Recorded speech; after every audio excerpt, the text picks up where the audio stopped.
start by being very clear that academic research that influences policy, that's accessible to policy, that's meaningful to policy, is not retail shopping. It means that academics don't go into their creative mode by themselves, design something beautiful, it's shiny, and then you produce it at the end, and the policymaker comes flipping through. You're making minor modifications. If it's Syria, I recommend the light blue. If it's Colombia, definitely the hot pink. Now, in fact, good and effective academic research that can access and interact with and influence policy is more like having your clothes made by a tailor. It's a multiple-step process. It's a process that involves a number of different people. And it has several things that have to happen, and they have to happen in particular orders, in particular ways, for you to actually have something that's fit for purpose. So through the support of the Carnegie Corporation, we've been at Fletcher really struggling with how do you bridge this academic policy gap. And we've come up with several insights based on the work that we've all been doing and then intensive thinking and engagement around this over the last 2 years. And this is several things. First, one of the things we find is that it's really a matter of relationships. The policymakers have relationships with particular researchers, and that those relationships are built on the trust and confidence in those researchers. It's exactly what Tanya was talking about. Now, if you broaden to an international team, you can broaden that network with policymakers. And that's exactly what we tried to do. So not only do you have your networks and the policymakers who trust you, you've got people all over the world that you can tap into. Because one of the things we find is that policymakers tend to go back time and again to the same trusted researchers. They can exert a lot of influence. Another thing that we've learned is that you absolutely have to have rigorous data. Comparable data, larger scale data, super important. In-depth data, but also metadata. Data that you as the research team are 100% ready to own. You're confident in it, and that the policymakers are also confident in what you've got. You also have to really know your policymakers. You have to know and suss out who they are, what are the right institutions to be working with for the kind of questions you're interested in, who are the right organizations, and then with that, within those organizations, who are the right people that can champion your work. And we've found that a good entry point is mid-level, people who are working at the mid-level. They have much more time than a higher-level policymaker. You can engage with them a lot back and forth, and they can help move things up that chain until you finally can get to higher policy level makers where you can make those key points. But this is all predicated on the fact that you have actually worked closely with the policymakers. We actually would think that you would think of them as actually part of the research team. And I'm going to talk a little bit about that more through an example. But the idea is that even from the beginning of your research questions, you're engaging them. And then you're going to engage them throughout the whole research process. This means that for academics, you have to get down out of your ivory tower. You have to say, I'm willing to think about some different questions. I'm willing to frame my question in a different way. I might be willing to work in countries that are their priorities to try to answer these questions, right? And finally, you really have to understand that the communication, how you communicate with them from the beginning through the end with your findings, and then in terms of implementation, it has to be very effective communication. This has come up time and again, that we're speaking different languages, that we're not putting it in formats that are accessible to policymakers.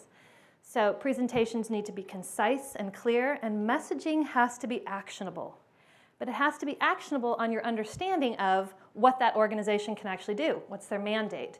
What's their interest? What's their resource look like, right? So I want to give an example of how this comes together through some of my own research. And that would be research that I've carried out now in a variety of forms for nearly 20 years on the issue of child soldiers. Now, in the mid to late 90s, when the phenomenon of child soldiers came on the world stage, and people were reacting rightly to the horror of what was happening with child soldiers around the world, the attention and the focus was on what was going on with boys. That it was boys we were mostly concerned about, that it was boys that we had to be pulling out, it was boys we had to be focusing on. And we asked the question, where are the girls? And when answering that question took us around the world, made us go back in time, and put us in the field in situations of active and current conflict. Now, the research issues that a number of us take on at Fletcher are research that I think ethically should not be undertaken for the sake of knowledge. I don't think, personally, anybody should be doing research on issues around child soldiering for the sake of producing knowledge and publishing articles and getting promotions on the backs of child soldiers. I think that kind of research and the research that a number of us do at the Fletcher School is about action research. It's about informing policy to try to make a change on some of the toughest issues that we're facing in our lives. So how do you do that? Well, just like what I was talking about, one of the things you've got to do is you've got to get the policymakers on board from the beginning. You've got to have an established reputation. So we had just come off, my colleagues and I, a large international study, comparative study on women in peace building, funded by the Canadian government. The Canadian government at this point was one of the leaders in the world on addressing issues of children affected by armed conflict. They were also one of the leaders on the Women, Peace, and Security agenda. So that was a perfect nexus for me. Speaking of nexuses, it's a perfect nexus for me. So they had the platform, they had the governments behind it, they had a stake in it at the UN, and then we linked up with organizations who were the leading organizations around the world working on this issue. And we worked like a coalition. We were researchers in a coalition feeding information into that coalition, getting information back, refining questions, testing ideas. A number of people from these organizations sat on an advisory board for our study. So from the minute we kind of hit the ground, we had a large group that was already interested in what we were doing. And so what did we learn? Well, one of the things that our research found was that the use of girls as soldiers was much more widespread than anyone had thought. And our research really shifted some paradigms about this. So when people would talk about child soldiers, the time that we were doing this research, and unfortunately even now, you would hear these young people referred to as, including by heads of state, unfortunately, a lost generation, ticking time bombs, the next war in the waiting. So this was a population we were told we should be afraid of, is dangerous, has nothing to contribute, and we should put a lot of effort into trying to contain them or suppress them. What we found instead in working with child soldiers, both girls and boys, around the world, was young people who were absolutely resilient, who were surviving things that most of us in this room would be very hard-pressed to survive. That they were young people who, in some cases, looked into the cultures and countries that they were living in. They saw incredibly pervasive racism, ethnicized violence in politics, classism and caste-based systems, sexism. They saw societies and cultures, as they approached adulthood, really waiting to devour them, and they pushed back.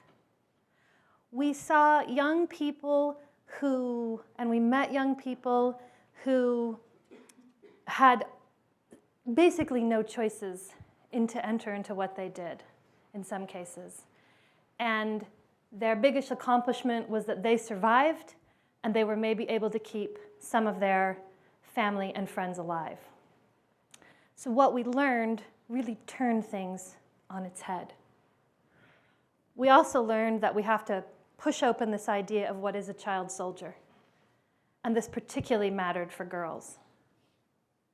I want to give 2 concrete examples on how our research impacted policy.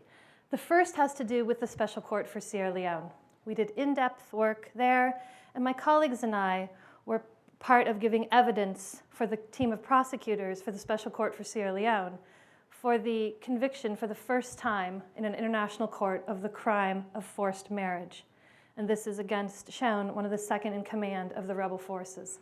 This is the first time this crime had been articulated, and it was very much based on an understanding of the kind of research that we had carried out. And the second example is what's called the Paris Commitments or the Paris Principles. These are the principles and commitments on prevention of the recruitment of children, and then if they are recruited, the best practices on how to demobilize them and how to reintegrate them into society. When this was announced, 56 countries signed on, and the issues around girls are well incorporated into both of those. When it was announced, 56 countries signed on. There's now 105 signed on. So in conclusion, there are really 3 things I want you to remember about what I think is important for effective policy engagement by academics. And the first is you have to be patient. Yes, policy is moving very fast, but policy takes a long time to change at the same time. You're going to have to stay engaged. Tanya's saying she's getting exhausted. It's a marathon, not a sprint. That constant engagement, right, is needed. You have to be patient. Second thing, you've got to be committed to partnership. The broader your coalition, the more contacts and networks you have, the more you're in a space where you're feeding back to each other, the stronger your work's going to be. And the third is you absolutely must have a commitment, I believe, to work with policymakers. Because what policymakers can do is actually make the reality of your findings come to life. What your findings really mean through policy and program and implementation, that actually comes to life. So you would see working with them from the beginning to the absolute end is essential. Thank you.